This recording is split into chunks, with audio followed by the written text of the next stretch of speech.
Hola, buenos días, profesora. Bien, empiezo aquí mi explicación un poco del tema que he escogido en la actividad, un tema que me parece muy interesante, que es en la época del rococó, donde la sensualidad, la belleza, pues era supina y se ve reflejada en muchas de las obras de esa época. Bueno, he querido poner pues una obra de un señor francés, Jean-Honoré Fragonard, que pintó una obra de teatro, perdón, una obra de arte que se llama El Columpio en 1767, donde plasma perfectamente las características de la época en lo que es la parte de la sexualidad, como puede ser la sensualidad, puede ser la belleza, y etcétera, etcétera, así como iré explicando en los puntos que iré haciendo. Bien, las características de esa época del rococó, hay varias, voy a citar las más importantes, las voy a resumir porque tengo máximo 10 minutos. La primera y más importante, que es la sexualidad, la sensualidad, en la cual hay una búsqueda del placer, de la belleza, en todos los aspectos de la vida, es el centro de la vida. Bueno, en el cuadro que he elegido, como he dicho anteriormente, queda bastante plasmada todo lo que es esta importante característica de la época del rococó, donde se ve la belleza en el ser humano, bueno, y sobre todo en lugares privados y secretos, ¿no? Pues en un columpio, en un bosque, bueno, es un poco una de las características importantes. Tenemos la seducción también, en la cual se daba mucho en la corte, sobre todo en la francesa, también en la española, pero en la francesa era el centro neurálgico de la época del rococó. Las conversaciones, los bailes forman parte de toda una seducción y un cortejo que marcaba la época. El erotismo salía a flote de una manera brutal. En el amor extramatrimonial, sobre todo en las clases altas, evidentemente, ¿no? Pues más que un tema político, más que un tema de placer. Se aceptaban las infidelidades en las clases de la nobleza altas de manera normal. También había un aumento de la permisividad en las clases altas. En la nobleza se permitía una sexualidad muy sutil, muy liberada, se hacían orgías y relaciones múltiples. Y los salones de la época, majestuosos, pues formaban parte de la interacción sexual, ¿no? de toda la clase alta acaecía en la época. Después tenemos la representación también del cuerpo humano, la pintura es muy sensual, como hemos dicho, se transmite la sexualidad en la parte femenina como objeto de deseo y belleza. Nos encontramos obras de muchos desnudos frecuentes. También hay una moralidad e hipocresía social total, es decir, hay una oposición mucho más conservadora como es la Iglesia en esa época, que dice que las relaciones pues fuera del matrimonio pues son totalmente inmorales y con lo cual no hay una contraposición entre las dos partes. La prostitución y el burdel es otra de las características, son lugares frecuentes para las clases más medias y bajas, para la gente más pobre, y los cortesanos de nivel muy alto de la nobleza pues se mantienen en contacto con todo lo que es la aristocracia y toda esta clase.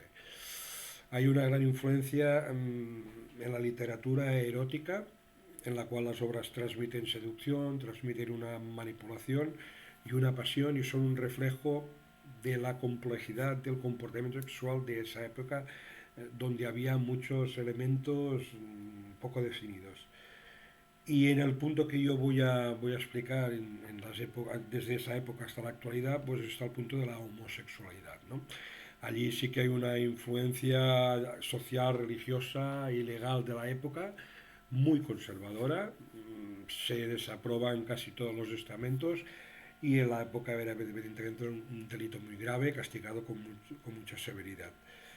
En las élites de la sociedad se veían signos más flexibles entre personas del mismo sexo, pero eran las clases más altas de todas, nobleza y realeza, etcétera. Bueno, aquí podemos encontrar varias obras explícitas en ese sentido y, bueno, las personas homosexuales de los dos bandos en esa época vivían el sexo de manera totalmente fuera de lo público, clandestino, sobre todo en la alta nobleza. Por ejemplo, he puesto en la presentación el Marqués de Sade como signo claro de la homosexualidad de la época. En la evolución de la homosexualidad, y ahora ya entro de lleno en el punto que he elegido, en las épocas posteriores nos encontramos varias épocas. Entramos primero en un neoclasicismo, del siglo XVIII al siglo XIX. Se recupera un poco valor clásico greco-romano con una visión más liberal y sexual, pero ahí sigue habiendo una actitud muy conservadora sobre la doble moral sexual. Es vista con mucho recelo y es considerada una transgresión. Muchos actores, de todas maneras, en sus obras plasman lo que en realidad no les permitía a la época en lo que es el punto de la homosexualidad. Después nos encontramos el romanticismo en el siglo XIX. Sí que existe una mayor libertad de expresión en todas las emociones, aunque la homosexualidad sigue siendo muy reprimida, se empieza a reconocer un poco la importancia de la persona y los sentimientos de cada uno. Sigue muy estigmatizada y bueno, y eso se ve claro en la literatura del romanticismo de la época. En el siglo XIX y principios del XX ya nos encontramos, debido a un tema científico, lo llamamos diagnóstico médico, en el que la homosexualidad se sigue considerando un delito de sodomía y una patología mental. Surge toda la parte de la psiquiatría, los primeros psiquiatras, y esto empuja un poco a conllevar la homosexualidad como patología, y como trastorno mental clarísimo. Hay penas muy severas, incluso la pena de la muerte. Este foco de la homosexualidad va a durar muchísimo tiempo hasta finales del siglo XX. El principio del siglo XX empiezan los derechos a nivel general. A medida que avanza el siglo, pues es más una identidad, más que una conducta. Surgen los primeros movimientos que luchan contra los derechos de todos los tipos y en exclusiva también de la homosexualidad, aunque sigue siendo un trastorno patológico. A mediados del siglo XX la sociedad sigue siendo muy hostil en este punto, sigue existiendo la represión y el secretismo. Pero en los años 50 y 60 se forman ya grandes movimientos por los derechos de la LGTBI y luchan por la aceptación. Finales del siglo pasado y principios del siglo XXI ya nos encontramos una lucha por los derechos civiles de las personas homosexuales y su aceptación en toda la sociedad.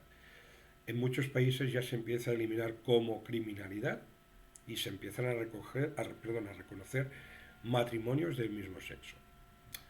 La comunidad LGBT sigue luchando, como sabemos, por sus derechos, porque aún nos encontramos con muchísimas barreras en estos años anteriores. Y para finalizar, en la época en la que estamos ya, en el siglo XXI, 2025, pues aquí nos encontramos una igualdad bastante más global. En muchos países la homosexualidad es legal y ya es aceptada, con avances definitivos en matrimonios de los mismos sexos, tanto entre mujeres como en hombres, y en la discriminación.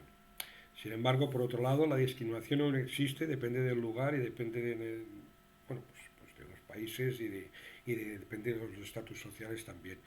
Pequeñas minorías esto ya es una opinión personal, pero yo creo que es clara. Actualmente pequeñas minorías de grupos de extrema derecha criminalizan a los homosexuales con palizas físicas, incluso insultos en el deporte, por las calles, en las discotecas y también en redes sociales son tratados como la época anterior, como trastornos patológicos, etcétera, etcétera.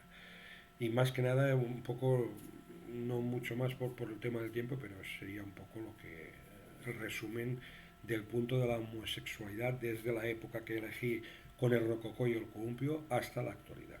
Muchísimas gracias.